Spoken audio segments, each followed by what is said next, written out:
Hello and welcome to Bombs Away, a Minnesota Twins podcast. I'm your host, CJ Baumgartner, and I was going to do a podcast on Thursday at some point. It's currently 4:08 on a Friday afternoon. I was going to do a podcast Thursday, but I just didn't get around to it. I was not able to sit down and do it. And then all of a sudden the Twins game started and I was like, maybe I'll wait till after. Maybe I'll just see. And I, went to a couple things last night, wasn't quite able to sit down and do a podcast. But what I was able to do was watch the Twins play one of their most dramatic games of the season. So I think sometimes the timing works out perfectly because we can talk about some big things. And I think we'll backtrack a little bit in a little bit. But for right now, I think it's important just to talk about what the heck the Twins did last night. Ryan Jeffers with one of the biggest I'm him moments that we've seen out of the Twins this season, coming off the bench in a 5-5 game with a runner on third and Correa. And the very first pitch he saw, he crushed that thing into the second deck. And there's a funny story behind that. Multiple reporters, but I saw this off of Do-Hung Park from MLB.com, covers the Twins. And he said basically that Correa, before the inning, went into the batting cage, which is, there's the dugout, and then you go into a hallway, there's a batting cage that the Twins can use, and they use it during the game sometimes. And Jeffers, who was on the bench, figured, hey, I could potentially get in the game. I'm going to go hit in the cage and be ready to go. And Correa said he saw him and he was hitting sliders in the batting cage, and basically he was ripping them. And he said, Jeffers did, I'm preparing to face Will Smith's slider. And Jeffers got in the game against Will Smith, and he saw a slider and mashed that thing into the second deck for the go-ahead 2-run home run. It was sweet. It was awesome. It was great. And apparently he told Joey Gallo, Gallo was in the on-deck circle, as he walked past Gallo, he said, if he throws me a slider, I'm putting it in the seats, which is just, again, just a big I'm him moment if you're Ryan Jeffers. I called it a Mitch Garver moment. I've seen some people kind of equate it to, there was a home run Eddie Rosario had in 2019 against Oakland to put them up. Their Twins were down 4-1, 3-run home run, or 4-2 or something like that. Basically gave the Twins a lead with the home run. I think it was they were down 3-1. It's 3-run home run. They're up. You get my point. But I think it's more along the lines of a Mitch Garver moment, and maybe it's just because they're both catchers, and that stuck in my head. But that was thing number one. Both were catchers. In 2019, Mitch Garver was having his breakout season. This year, Jeffers is having his breakout season. This season, Ryan Jeffers has a 2.4 F WAR. So a WAR, the wins above replacement rating according to Fangraphs. He also has a weighted runs created plus. And remember, in that stat, 100 is league average. He's 145 weighted runs created according to Fangraphs as of like an hour ago when I researched this. But if you look at the numbers for Ryan Jeffers since July 1, he has an on-base plus slugging of over 1,000. And his weighted runs created is 180. He's just been a guy who's been producing over the last couple months, and it was a little slow at the beginning. It's not that he necessarily wasn't great, but this is now all of a sudden when things are really just starting to click for Ryan Jeffers, and he's been one of the best hitters in baseball over the last few weeks. He's been the best hitting catcher in baseball for now the last 2 months, and there's a really good chance he could win the Silver Slugger for catching. I haven't quite dove into the numbers to see if how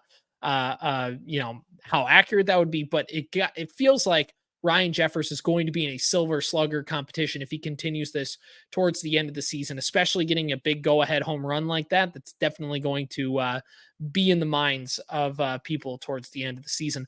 But the reason I think that so Jeffers is having his breakout season. 2019, Mitch Garver, a catcher, had his breakout season after spending a year or two, just kind of being the backup. What's his future? Is he the guy? Is he not a guy?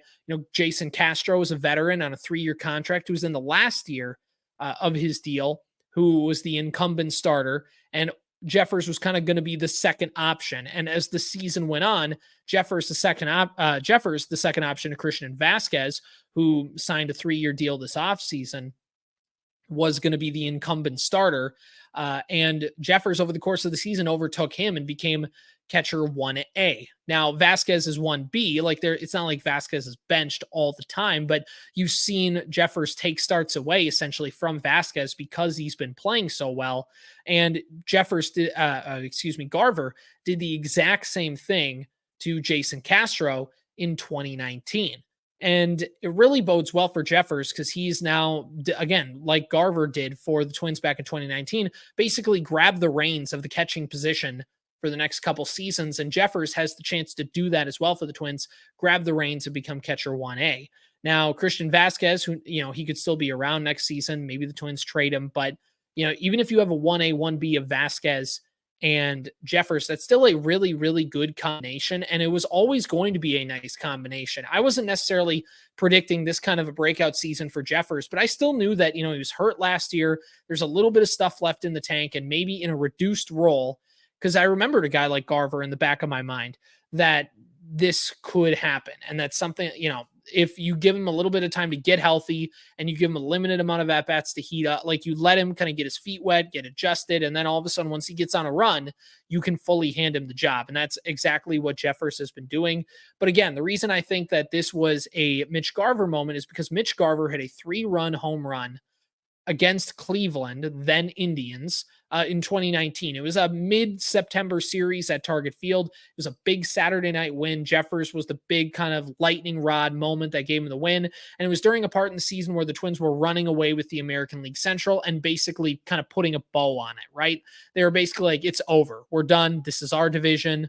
We're focusing on the playoffs now. And I think that is, in a way, now the Twins have a 3-game series coming up against Cleveland and then another 3-game series coming up against Cleveland in the coming days. So, the division's not over yet, but the Twins were able to gain some ground because they beat the Texas Rangers. The Twins not only prevent Cleveland from gaining any ground, but the Guardians also lost both games to the Dodgers in a doubleheader. So the Twins, after that 2-game series in Milwaukee, which we'll get to, and it was not good. But after all of that, when the fan base was ready, there were people on Twins Twitter after Tuesday night's loss, and it was a bad loss, saying, everybody talks like the division's crowned, but Cleveland's going to catch up, and the Twins will not be in the division lead by the end of the weekend. And I'm like, you guys, like I know, like, I understand the frustration and I understand where that concern is coming from because Cleveland caught the Twins last year, but the AL Central is much worse than it was a year ago. Cleveland ended up winning 90 games a year ago. This is a much worse Cleveland team. They're so bad, Terry Francona's talking about quitting. Like, retirement is very much on Terry Francona's mind right now. So, like, the Guardians are a team that is falling apart at the seams, not necessarily in the same way the Twins were last season with injuries, but basically in just the, oh my gosh, like we can't do anything right. We can't, anytime it feels like we have any momentum, it's just gone. And that's the way it's been for the Cleveland Guardians baseball team this year. But Ryan Jeffers hitting the home run gave the Twins a win over the Rangers. It pushed Cleveland down back to a 6-game deficit with, again, what is it now? 35 games to go, 34 games to go in the season, and 6 more against Cleveland. So again, the division race is I'm not ready to say they are the AL Central champions, but they have a 96% chance to win on Fangraphs. So I think it's safe to, I just said I'm not going to assume it, but I think it's safe to go forward thinking the Twins are making the playoffs and are going to win the division. And if they don't, to a Guardians team that right now is 8 games below 500, then we need to talk about firing some people. Like, I think it's safe to say, like, the Twins right now are the odds-on favorite to win the American League Central. And if that doesn't materialize with everything they've been handed, then there needs to be some real hard conversations about how the Twins operate. But right now, they're in cruise control to win the division, I think. So I'm going to go with the Twins are going to make the postseason. And I think in a week or two, especially once the Guardian series are over, it's really going to be cemented because the Guardians just will not have a golden opportunity to catch up like they do in these next 9 games, maybe next 12 games. But again, so that's why I think it's the moment. Ryan Jeffers had his go-ahead shot. Mitch Garver has had his go-ahead shot in 2019. That's kind of why I think they're related in a way, and why I think that it's his moment, because it solidified a great season. It was like the exclamation point. It was the icing on the cake of a great season Garver was having, and cemented him as, hey, I'm the guy behind the plate for the foreseeable future. Now, Ryan Jeffers came up, the Twins handed the keys to him. But the whole point is to say is the Twins rolled in 2020 and in 2021 with Mitch Garver as the number one catching option. And I think that the Twins are going to do the same thing now with Ryan Jeffers. I think Ryan Jeffers is behind the plate in game one of the postseason. I think that Ryan Jeffers has cemented himself. I even think there's an outside chance the Twins could trade Vasquez in the offseason, because he's making $10 million a year. And, do you want to be paying your catcher? I mean, I know Garver's not making that much relative to what Vasquez is, but also if Jeffers is going to be this good, do you really need Vasquez here, who's making 10 million, to be playing 40% of the time, as opposed to Garver, who's going to play 60? And especially depending on, and this is going to be a big thing for the Twins this offseason, with the Bally Sports deal being done, how does the payroll look like? It's why, jersey patches for the Twins. There's a report that the Twins are looking into jersey patches for next season. It's going to happen. I guarantee you it's going to happen, especially if they're expected to take a loss in terms of the TV money. Like if the Twins are expected TV revenues expected to go down over the next few years, then I could totally see them adding a patch. It's not going to make up for everything, but it's going to definitely going to be on their minds. They're definitely going to try and recoup some value that way. So, maybe the Twins trade Vasquez just to get out from underneath that contract. Falvey's done that before. Look at Josh Donaldson and a couple others. But I think overall, this home run by Jeffers is the exclamation point on a really, really good season that he's having. I know people on the outside will say, well, he's just got 11 home runs and 28 RBIs or 32 RBIs or whatever it is. And it's already August. It's almost September. That's not a good season. And I get it.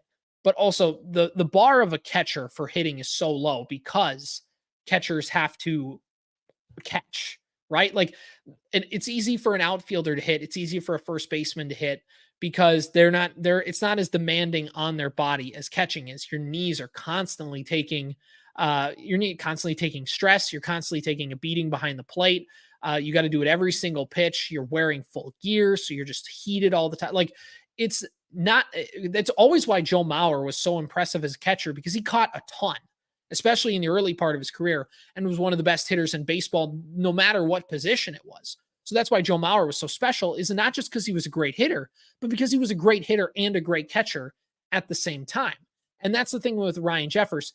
I mean, he's having a really good season just in general as any hitter. Any hitter would want an OPS of over 1,000 over a 2-month stretch. And especially any hitter in baseball wants to be sitting near September with 2.5 WAR basically and 145 weighted runs created plus. It's a good spot for the Twins to be in. It's a good spot for Jeffers to be in. And basically for him to do that as a catcher cements his status as one of the better hitting catchers in baseball, and also cements his status as, yeah, I'm the guy going forward. This is the I'm him moment for Ryan Jeffers. It's the Mitch Garver moment for Ryan Jeffers. And the Twins have had a sneaky good run of catchers. If you want to go way back to Pierzynski and Mauer and all that stuff, obviously, but even in the post-Mauer days, and kind of once you get past, let's just say for the Falvey era, for the sake of the argument, in the Derek Falvey era, so they signed Jason Castro, they developed Mitch Garver, they developed Ryan Jeffers. Garver was a Terry Ryan pick, and I can't quite remember. I believe Jeffers was a Falvey pick, but I can't remember that off the top of my head. Either way, but Falvey and company developed them through the minors and through the high minors and in their early big league careers. They brought in Jason Castro, who was fine. He was all right. He wasn't horrible, but he wasn't great. Again, that bar for catchers hitting was really low. He was brought in more to be a veteran presence. And you look at then Mitch Garver, who came in, great hitting catcher.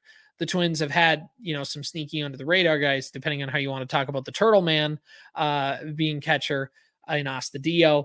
And then you go right into Jeffers, who's having a great run. And you throw Vasquez in the middle, who again isn't having a great season. And even by catchers isn't necessarily having a great season, but has had his moments. And the Twins under Falvey have just had a really good run of good hitting catchers. Now, I know the defensive side of things has been under fire for the first part of Falvey's tenure, but this year has been a change in pace. Jeffers has done a lot of work into changing his game. He's throwing out runners better than Vasquez is this season. Jeffers was just an easy steal. You watch Twins games a year ago, and teams were stealing on Ryan Jeffers all the time. You watch games this year, and Jeffers is throwing guys out. And especially with how the rules are rewarding base stealers, for him to be upping his game and for him to make an emphasis on that was really important and really key in his development. And not only that, he was fully healthy this year. Remember, he missed basically the second half of last season with a thumb injury. So for him to be fully healthy and to get comfortable and to do all this has been important. It's Jeffers 2020, 2021, 2022, it's his fourth big league season.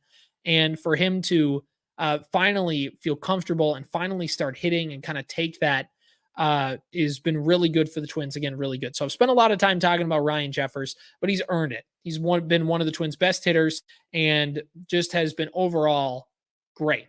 And if you're wondering why the Twins have had that run on catchers, is really, I think, and maybe I'm off base on this one, but I think it's because of Falvey's and just an organizational philosophy. It's not the olden days of Joe Mauer is going to catch 90% of the games, 85% of the games, and Mike Redmond and Drew Butera, they're basically just there to give Joe a break. That's not how the Twins have operated, especially since 2019. It is, our catcher is 1A and there's catcher 1B.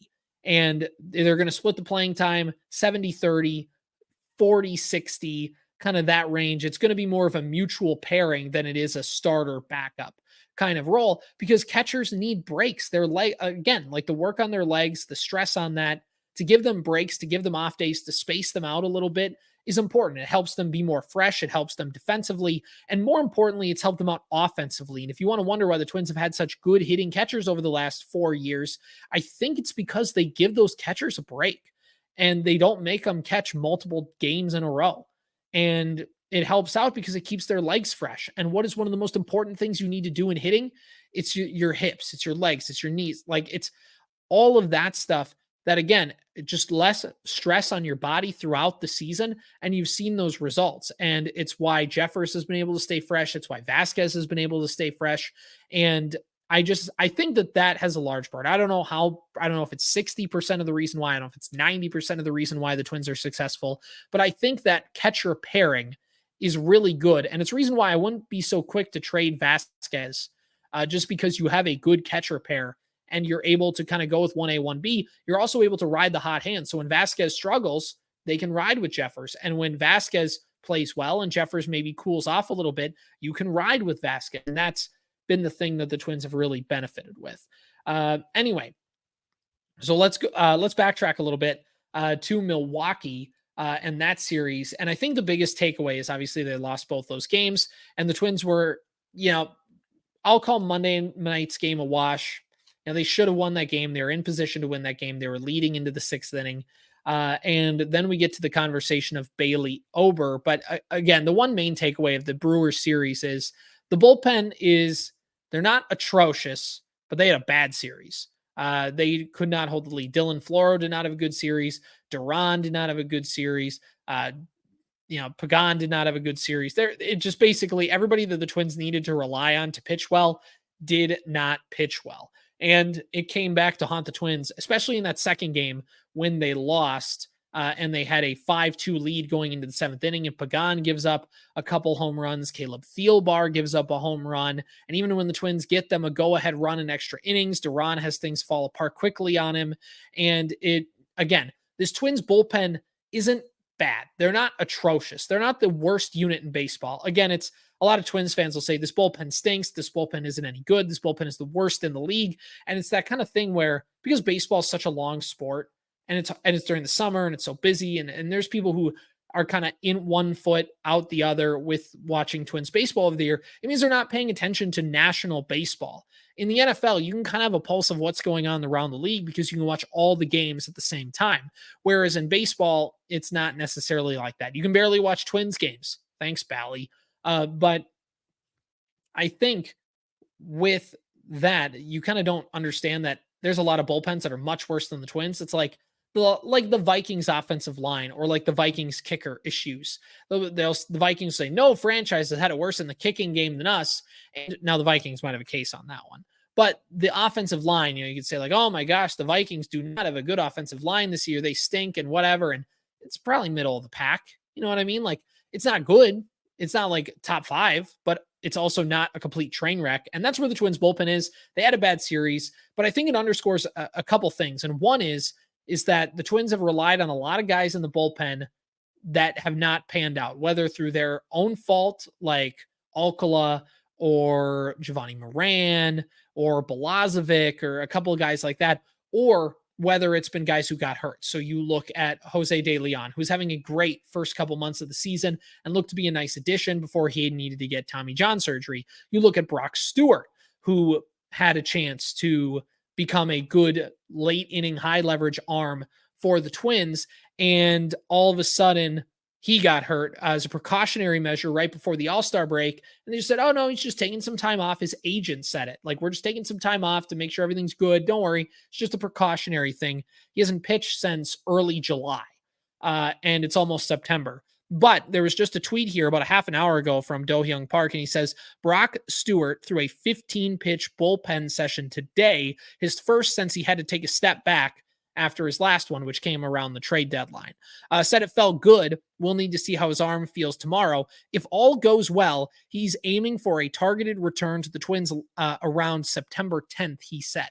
So again, now he had a setback last time, so let's not get too crazy that Brock Stewart's return is imminent.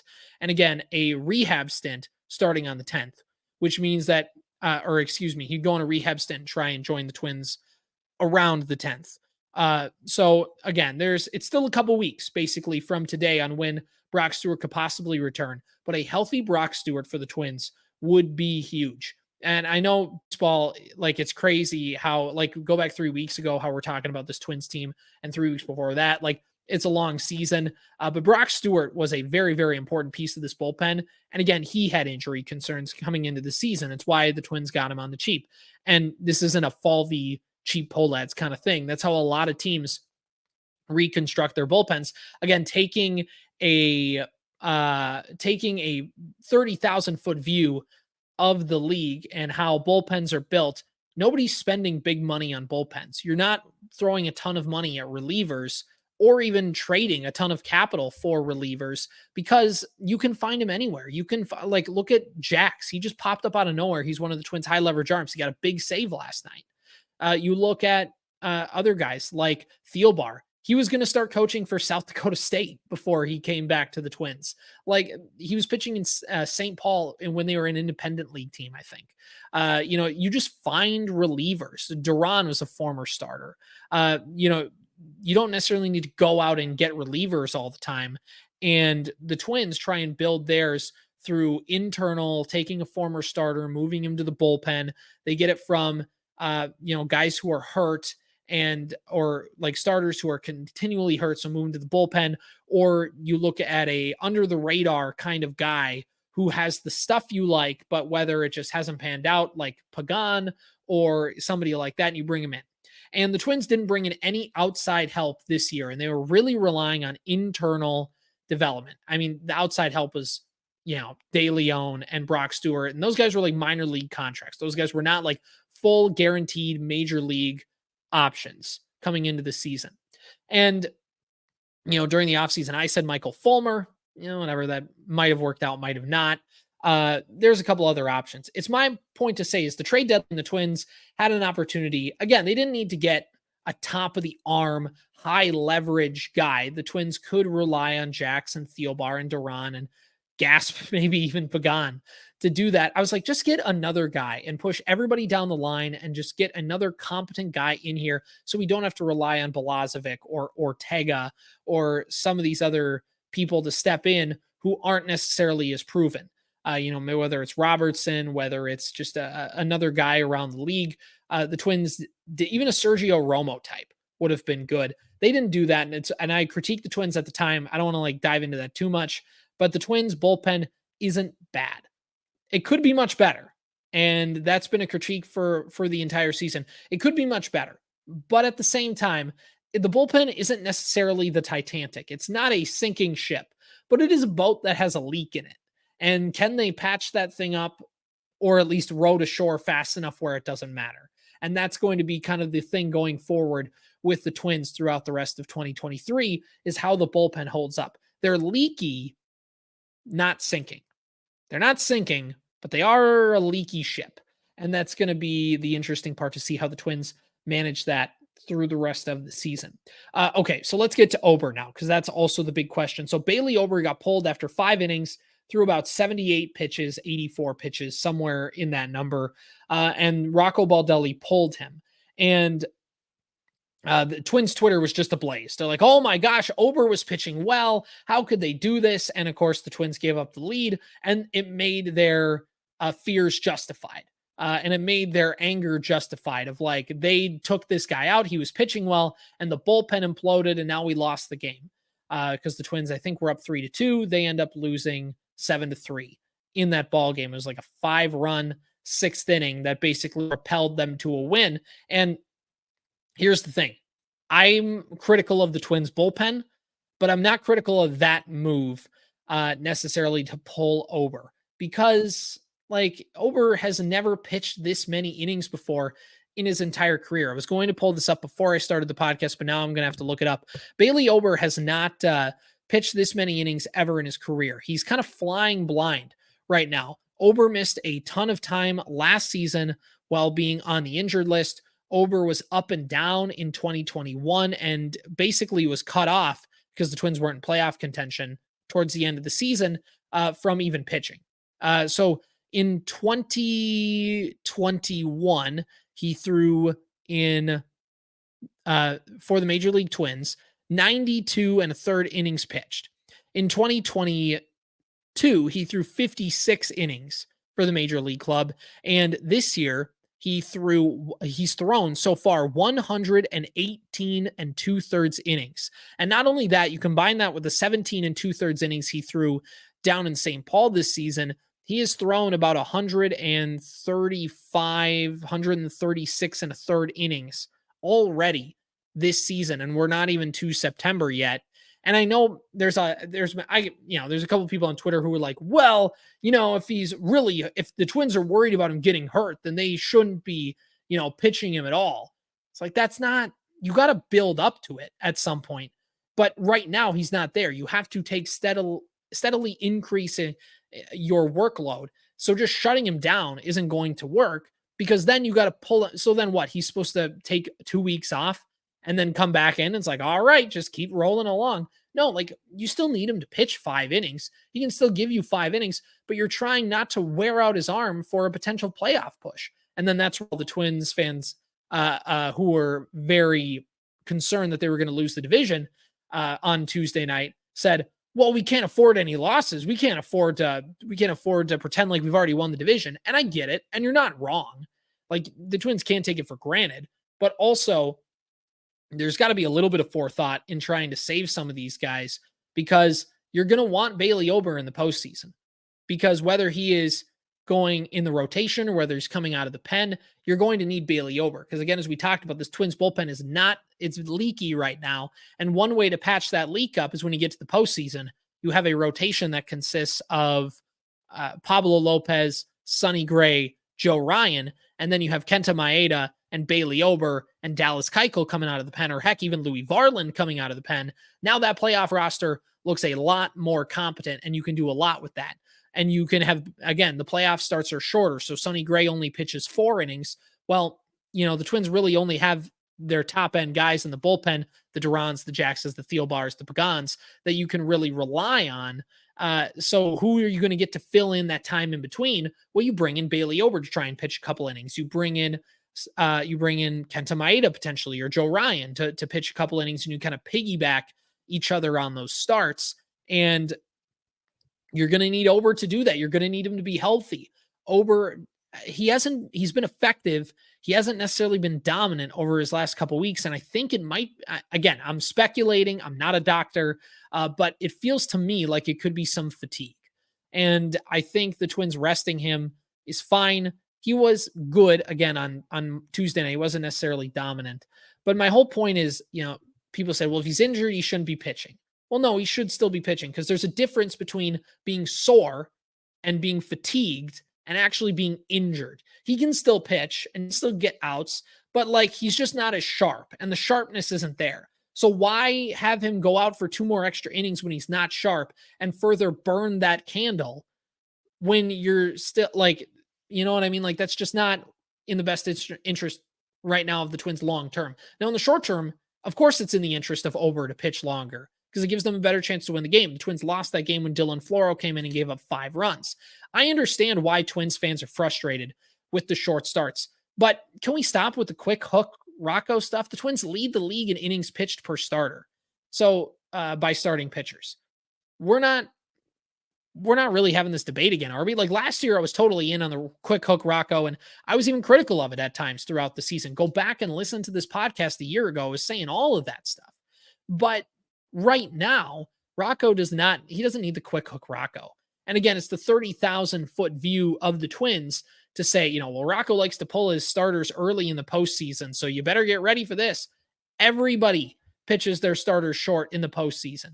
Everybody does. You want to know the gut level feeling? What happened with Dave Roberts in 2019? His gut told him to leave Clayton Kershaw in for the 6th inning against the Cardinals, and they rocked him. And the Cardinals won that series because of that, because of Dave Roberts just going with and again, not that going with the gut feeling is wrong 100% of the time. That's not what I'm saying. But what I am saying is sometimes they do it for a reason. It's not that they just wake up and say, the formula says this, so I'll do that. How do you think they get the formula? They look at results and they try and base it off that. So anyway, my point is to say that the Twins need Ober in September and October. And this start on August 22nd that they lost, the Twins still have a 6-game lead in the division. Things are fine. Things are going to be okay. It's a bad loss. Twins had a bad loss in the second game. I'm going to chalk that up to heat stroke. I'm going to cope and say it's just everybody on the field is having heat stroke because apparently Miller Park or American Family Field or whatever it's called is a dump. Play baseball in an airport hangar. Come on, Wisconsin. You get anything right? I kid, Wisconsin. Not really, though. But my whole point is with this Ober thing is there's the 5 innings is fine. It's one start. It's okay. Now if he does it continually, maybe, and it continues to have this same result, we could have another conversation. But can we calm down for one game and we'll be all right? The other thing with Ober is after the game, he was definitely frustrated about getting pulled early. He had a quote, I'm paraphrasing here, basically it's the Twins are going to do what the team's going to do what they're going to do. And everybody's freaking out. They're oh my gosh, Ober, does he not like Rocco? Or the Twins about to have a mutiny? Like the Vikings cornerbacks in 2016? Are they just going to revolt? Is Sonny Gray going to lead a coup against Rocco Baldelli? And you guys, they're starting pitchers. Of course they don't want to get pulled early. They never want to get pulled. If it was up to a starting pitcher, they would pitch 9 innings every single time. This isn't town baseball. This is an amateur baseball where a guy pitches 6 innings and goes, yeah, my arm's shot. I'm going to go drink a beer in the dugout. This is not the same thing. It's just not. The Twins starting pitchers always want to pitch more into games, as they should. It's a good thing when Sonny Gray is mentality-wise for Sonny Gray to always go, I feel like I could have had one more inning. It's good. It's always the guy who scored 30 points in the game and says, I felt like I could have made one more shot. I could have made one more. I could have did this. I could have did that. It's fine. It's just in the moment. It's a post-game interview. The adrenaline is still going. And especially if they had a semi-decent start, of course, they're going to feel like they should have gotten another inning to try and really cement that as a good start. Of course, Ober wanted another inning. It's post-game adrenaline more than Bailey Ober hates Rocco Baldelli.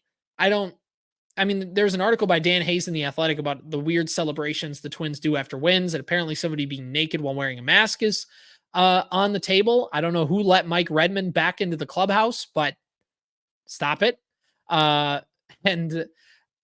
These guys have some camaraderie. It's the thing about Rocco Baldelli that was the key thing in hiring was, one, he understood analytics and his whole point over Molitor was the reason he was kind of favored over Molitor was because he could kind of break down what the front office wanted to do, and he could explain it better than Molitor. And it's a flaw of Molitor, but it's not a character flaw. It's not like Molitor was vehemently against doing analytics. It's just, it wasn't his language. He's basically, it's when a guy does a TV interview, a Spanish speaking guy does it, and he's working on his English. He's trying, like, it's better. It's not like it's comparable. You understand what they're saying, but there's a little bit of hearing it where it's like, yeah, this definitely isn't his first language. And that's the way that Paul Molitor was with analytics. Like, he was trying, like, he was making the effort. It's not that he disagreed with it, but he just was like, you know, it just didn't come across as well. And that was Rocco's pitch. But the other part of it was Rocco Baldelli is a player's manager. He's laid back. He's not going to get in your face. He's not going to yell at you. He's going to let you do your thing. And he's a hippie from the Northeast. Like, that's Rocco Baldelli's bit. So to think that the Twins are up in arms and ready to throw Rocco overboard, I don't see it. I think it's more just Twins fans wanting to get things justified. A certain set of Twins fans wanting things to be justified in their own heads. Maybe Ober doesn't like Rocco. Maybe Sonny Gray does hate Rocco. I don't know. But I can't tell you he does. So I'm going to say he doesn't either. Like, unless somebody's got information one way or the other, I'm going to lean more towards it's a working relationship. And there's sometimes your boss does things to you where you don't like it, but then you still aren't going to go into work the next day and say, God, I wish my boss were fired. Like, it's not something that's going to happen. All right. Well, let's see if I got any other Twins notes here. Potentially, we could see Byron Buxton coming back. The Twins have talked about that, and I believe we talked about it a little bit on the last podcast, so I'll just summarize it quickly. Buxton coming back would be good because you can allow him to play center field, and that was the big thing. Buxton potentially coming back, potentially playing center field. I don't know if there's been an injury update yet. I mean, I haven't heard anything that he's having any official day of when Buxton's coming back, so it's not necessarily the Buxton's around the corner. But the potential is whenever Buxton does come back, center field is on the table, and it should be, because you need to open up the DH spot in the postseason to Wallner, to Julian, to some of these other guys, and you need to let him kind of have that spot, to Jeffers, so him and Vasquez can both be in the lineup at days. And Byron Buxton provides the most value in center field, and you want that value to be provided to your team in the playoffs. So that's another reason.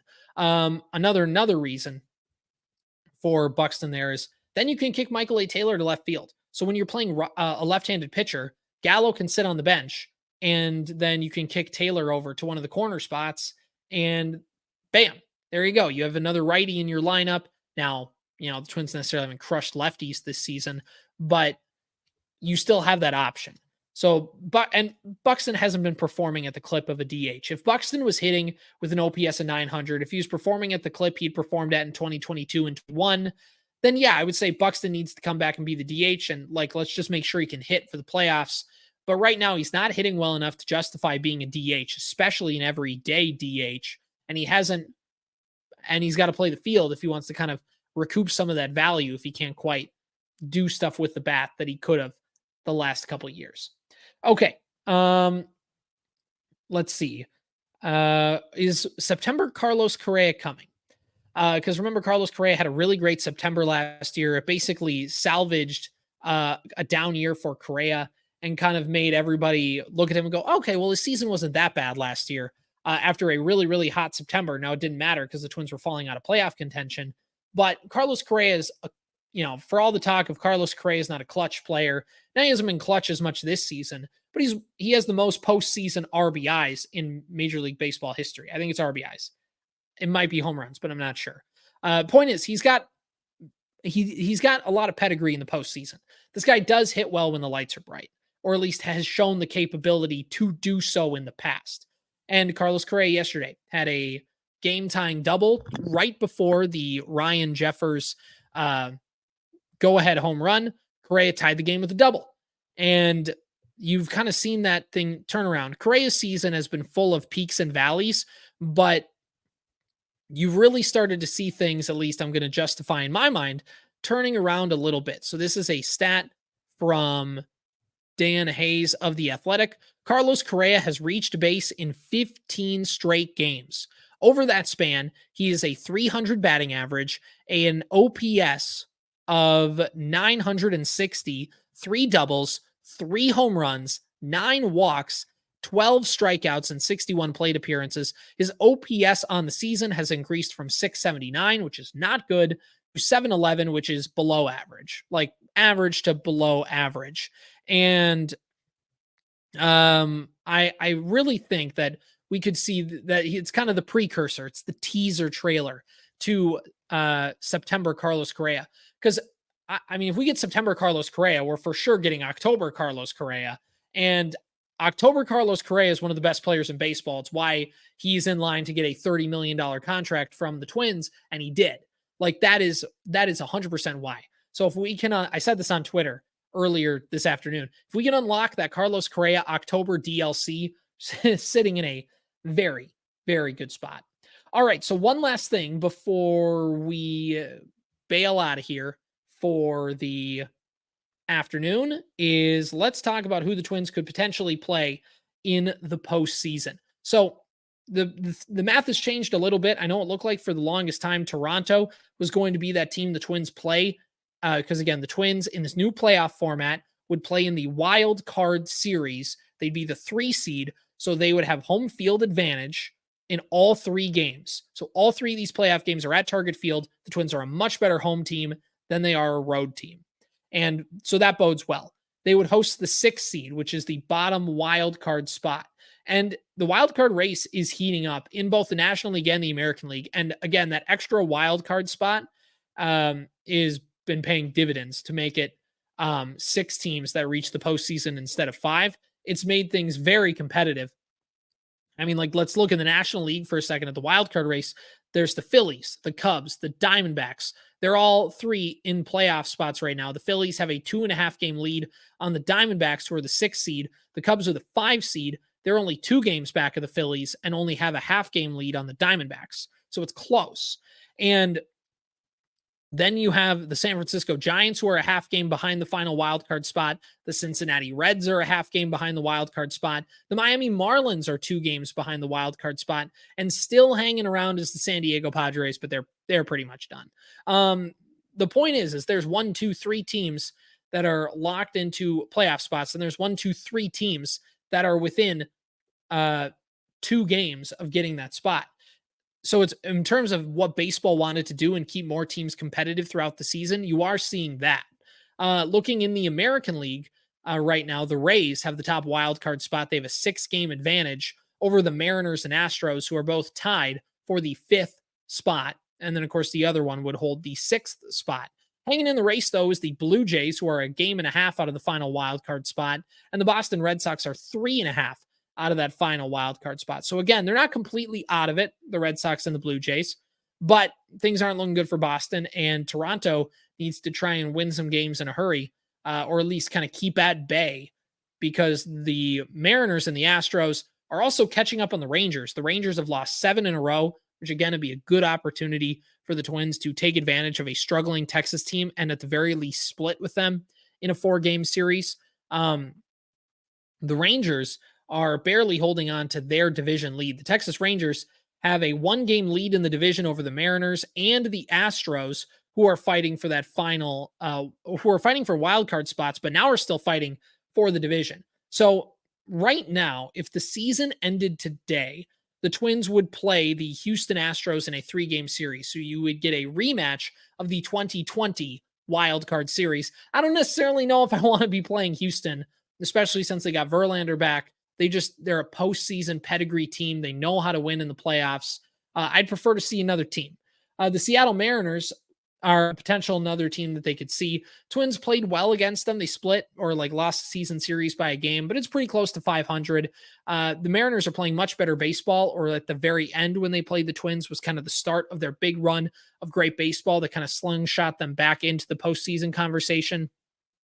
And Texas is another team that they could potentially play if the choke job continues for the Rangers. But looking at the American League standings here, I mean, if I'm picking one of these teams in terms of Blue Jays, Astros, Mariners, Rays, Rangers, I'd rather play the Blue Jays because the Twins have matched up well with them in the regular season. I also wouldn't mind playing the Mariners either. So if I'm going to power rank this, I would say Blue Jays, Mariners, Rays, Astros, in that order. Now I'd throw the Rangers maybe. Okay, I'll redo the list here. So I go Blue Jays, Mariners, Rangers, Rays, Astros. That'd be kind of the order of teams I'd want to play. I just want to stay away from Houston because those guys win too much in the playoffs. I know they're having a down year by their standards, but those guys just know how to win in the playoffs. And we all thought that same thing in 2020 when they came in with a below 500 record and swept the Twins in 2 games in that wild card series. So there's still more on the table, but that's kind of where the playoff standings are looking like, as we have about 35, 34-ish games until the regular season ends. All right, well, that's going to do it for Bombs Away. Follow us on Apple Podcasts, Spotify, wherever you get your podcasts, as well as following us on Twitter or X or whatever it's called, and Facebook, and a whole lot more. Again, this has been Bombs Away. I'm CJ Baumgartner, and we will